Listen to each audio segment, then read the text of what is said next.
Siyaram foundation Ahmedabad દ્વારા આણંદ તાલુકાના 51 દીકરીઓનો સમૂહ લગ્નોત્સવ યોજાયો.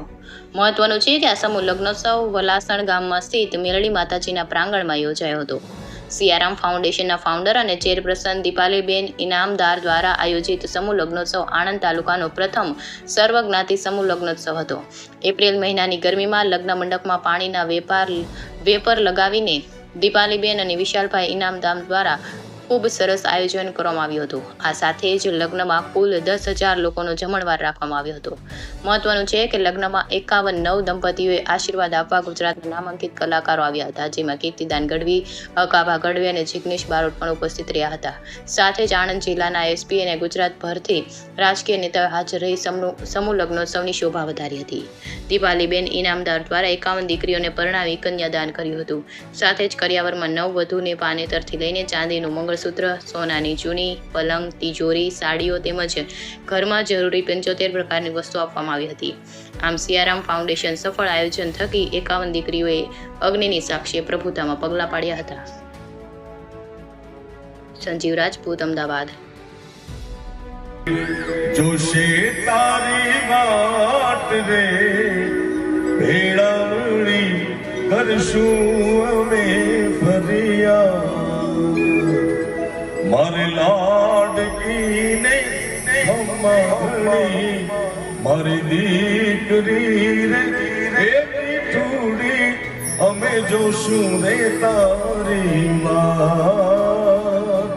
ખમા ઘણી તુને ખમા ઘણી મારી લાડકડી ને ઘણી ખમા. વલાસણ મુકામે માતાજી મેલડીમાના સાનિધ્યમાં સિયારામ ફાઉન્ડેશનના મારા આત્મીય વિશાલભાઈ અને દીપાલીબેન દ્વારા 51 દીકરીઓના સર્વજ્ઞાતિ બધી જ જ્ઞાતિની દીકરીઓના સમૂહ લગ્ન પ્રસંગે આવવાનું થયું. બધાને ખૂબ ખૂબ શુભકામનાઓ આપી.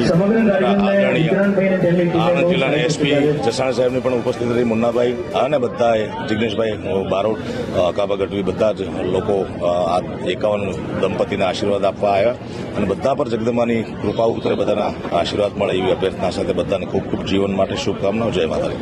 કીર્તિદાનભાઈ, દીપાલીબેન ઇનામદારે જે સિયારામ ફાઉન્ડેશન છે ખૂબ જ ટૂંકા સમયમાં એસ્ટાબ્લિશ કર્યું છે, ટીમ કરે છે.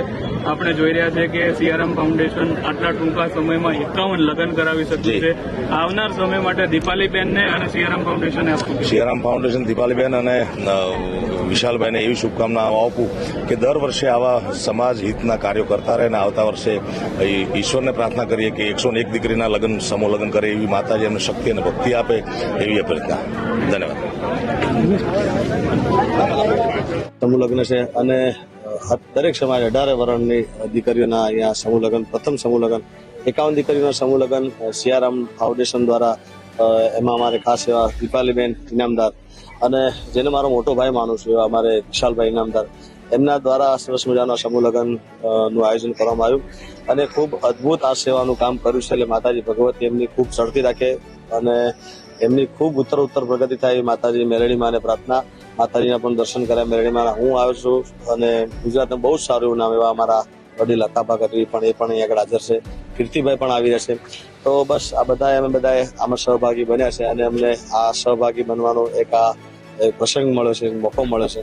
એ બદલ સિયારામ ફાઉન્ડેશન, દીપાલીબેનનો અને ખાસ અમારા વિશાલભાઈનો ઇનામદારનો ખૂબ ખૂબ આભારી છું કે એમને આ પ્રસંગમાં હાજરી આપવાનું.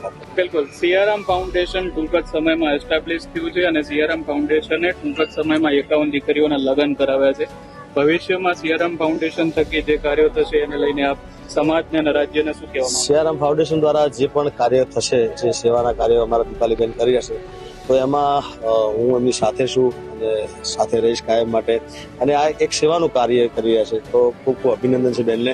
અને બેન જ્યારે બોલાવશે, અમારા વિશાલભાઈ જ્યારે મને બોલાવશે એ દિવસ એમના સાથે છું અને એમના સિયારામ ફાઉન્ડેશનમાં હું પણ સાથે છું.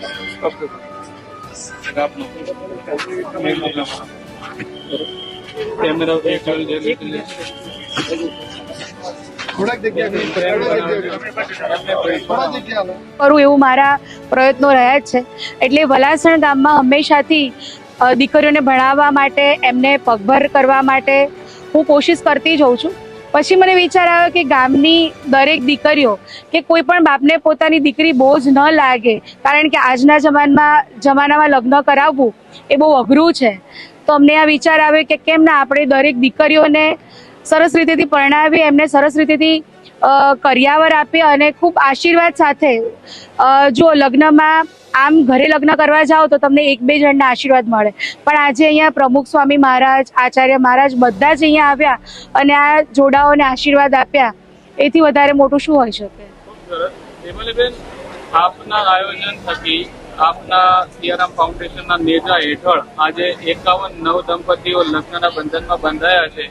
આપ અનુભૂતિ શું કરી રહ્યા છો અત્યારે? સાચું કહું તો એવી અનુભૂતિ થઈ રહી છે કે 51 દીકરીઓ નહીં પણ 51 લક્ષ્મીઓ અહીંયા પધારી છે મંદિરના પ્રાંગણમાં, અને આજે એ લોકો અમારી સાથે છે અને એમના માટે કંઈક કરવાનું જે પુણ્ય મળ્યું છે ને, એટલે આજે હું મારી જાતને બહુ ધન્ય અનુભવું છું. આપના થકી અને સિયારામ ફાઉન્ડેશન થકી આવનારા ભવિષ્યમાં કેવા કેવા કાર્યો કરવામાં આવશે? જો અમારું સિયારામ ફાઉન્ડેશન હંમેશાથી દીકરીઓ માટે વધારે પડતું આગળ રહ્યું છે અને હું એવું ઈચ્છીશ કે દરેક દીકરી પગભર થાય, બરાબર. જે પણ બાળક કે દીકરી મારા પાસે આવે અને સહાય માટે, અને એ ખરેખર એમને નીડ હશે તો હું એમના માટે હંમેશાથી આગળ ઊભી છું, આગળ ઊભી રહીશ અને હંમેશાથી એમની જોડે ઊભી રહીશ. પહેલો સવાલ, દીકરીઓ માટે આપ આટલું બધું કાર્ય કરી રહ્યા છો સિયારામ ફાઉન્ડેશન થકી, તો આપ સમાજને અને રાજ્યના લોકોને શું સંદેશ આપશો કે દીકરીઓ માટે કેવા કેવા કાર્યો કરવા જોઈએ અને કેવી રીતે સહભાગી થવું જોઈએ? જો દરેક સમાજમાં છે ને મોભીદાર હોય જ છે, અને દરેક સમાજમાં એવા માણસો બી હોય છે